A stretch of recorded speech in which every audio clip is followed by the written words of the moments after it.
If you're a 1 foot jumper, you need to do these to jump higher, and if you're a 2 foot jumper, you need to be doing these to jump higher. The reason why is because of something called the law of specificity. Now, I went over this chart with plyometrics, but today it's gonna be specifically about the weight room. Now, why should you listen to me? It's because I took my vertical from 24 to a world record 50.5 inches, and a huge reason I was able to do this is because I learned about the law of specificity. Now, the law of specificity is literally just that training effects have specific training adaptations. For example, if you do a lot of bicep curls, your bicep is gonna get bigger and it's gonna be able to produce more force. If you do plyometrics, your stretch shortening cycle is gonna get more efficient and you're gonna be able to augment force production even more efficiently and more effectively. Now, there are a bunch of different training effects, but the way you can break it down is by range of motion. So there are training effects specific to the joint angle that is seen in an exercise and the joint angles that you see in the sport that you're playing. There's training effects of the musculature. So if you train your butt's gonna get bigger.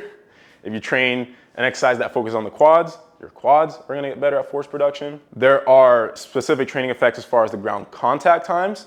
So if you do exercises that have short ground contact times, you're gonna have better performance in sporting movements that have short ground contact times. For example, if you get better at jumping, you're gonna get better at jumping, but not so much sprinting. If you do a lot of sprinting, you're gonna get better at sprinting, not so much jumping. Now, 1 foot versus 2 foot. Because the ground contact times in 2 foot jumps are longer, performance is gonna be more correlated to max strength. So think about doing a 1 rep max squat. It takes a long time to do the rep, right? A 2 foot jump takes more time to do than a 1 foot jump. So weight room work in general is gonna transfer more because weight room work in general is slow. So that's number one to keep in mind in the differences between 1 and 2 foot jump. So why even do weight training exercises as a 1 foot jumper? It's because the more force you can produce, the more effective plyometrics are going to be. It's like putting a bigger engine in a car, right? It's gonna be able to produce more horsepower, and then plyometrics allow you to stick a supercharger on top of that engine and get more out of the engine. So there is benefit in lifting as a 1 foot jumper. Now, let's look at the exercises themselves. Squatting, it's like the king of exercises for guys that are trying to increase their vertical jump. But how you do a squat matters a lot. And what we're gonna look at specifically is the joint angle. Now, when you jump off 1 foot, your leg does not bend very much, especially if you're a good 1 foot jumper. You're basically just in a very shallow knee bend. Now, 2 foot jump, you're in a half squat. Remember, training adaptations are joint angle specific. So a quarter squat is going to improve your strength in that quarter squat, and a half squat is gonna improve your strength in that half squat position. So during training cycles where you wanna be the most specific, you want to be doing quarter squats for 1 foot jumpers, and you want to be doing half squats for 2 foot jumper. Now, just because it's more specific doesn't mean you should do that year round. If you stay too specific for too long, you're going to get hurt. That's where general exercises come in, and you can do general variations of squatting. For example, you might deep squat early on in the year, and then you might half squat in the middle of the year, and then when you're ready to peak, the cycle right before that really big competition, you might do a cycle of quarter squats. And then intensity also needs to be climbing. So early on in the year, you want to be doing general work in terms of the rep ranges, but I'll get into that in a later video, which, by the way, subscribe so you can know when I drop those videos. Now let's look at the Olympic lifts. Olympic lifts are going to be way more specific for both 1 foot jumping and 2 foot jumping. Remember, ground contact times. You spend very short time applying force into the ground for both plants. In a 1 foot jump, it might be 0.17 to 0.2 seconds. In a 2 foot jump, that's closer to 0.3 seconds. That's a very short time where you want to be applying force into the ground. What's cool about Olympic lifts, you lift it off the ground, and when the bar gets to around knee height, you jump, right? That's called the double knee bend. So your legs are bent at the beginning of the lift, then they unbend, and then they bend again on that second pull. That second pull, the time spent generating force is very similar to 2 foot jumps, especially in a power clean. On a hang clean, that time shortens a lot, and then the range of motion is also a lot smaller, right? Because you're starting from the top, you're loading up the hamstrings just like in a 2 foot jump, and then you explode up and triple extend.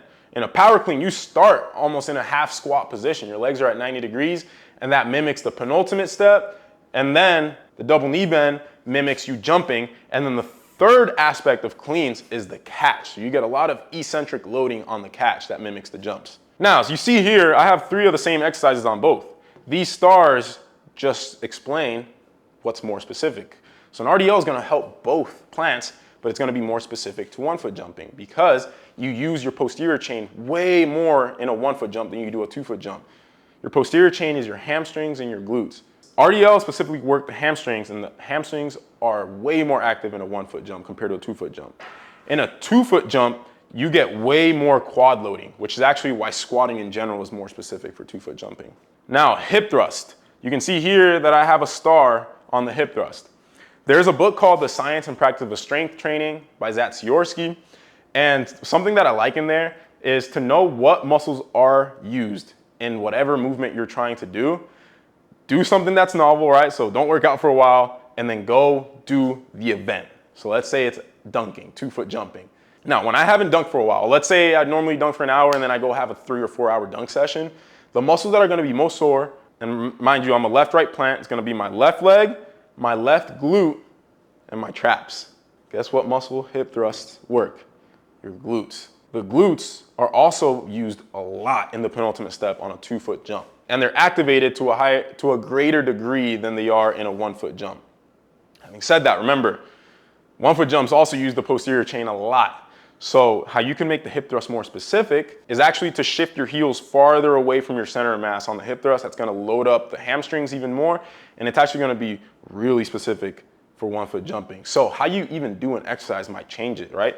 If you do a hip thrust with the feet really far out from your body, it's actually gonna change to being more specific to 1 foot jumping than it is for 2 foot jumping. And finally, we have calf raises. 1 foot jumping has insanely high peak forces all on one leg. So the forces that you see going through that calf is gonna be really high compared to the forces that you see in a 2 foot jump. And it's actually why lower leg injuries are way more common for 1 foot jumping, right? 1 foot jumpers get a lot of shin splints and Achilles tendinopathy, and it's because of all those forces going through the calf in that short amount of time. So if you're a 1 foot jumper, get your calf raise strong as hell, especially single leg calf raises. So those are the lifts that you should be doing if you want to jump higher. However, like I explained in my plyometrics video, that doesn't mean you shouldn't do the other side.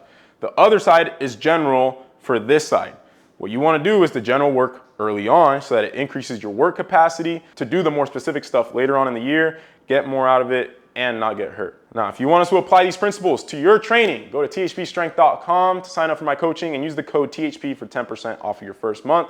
Hope you guys enjoyed the video. Like and subscribe because I'm going to keep dropping these tutorials. So let me know if you guys like it, and I'll see you guys in the next video. Peace out.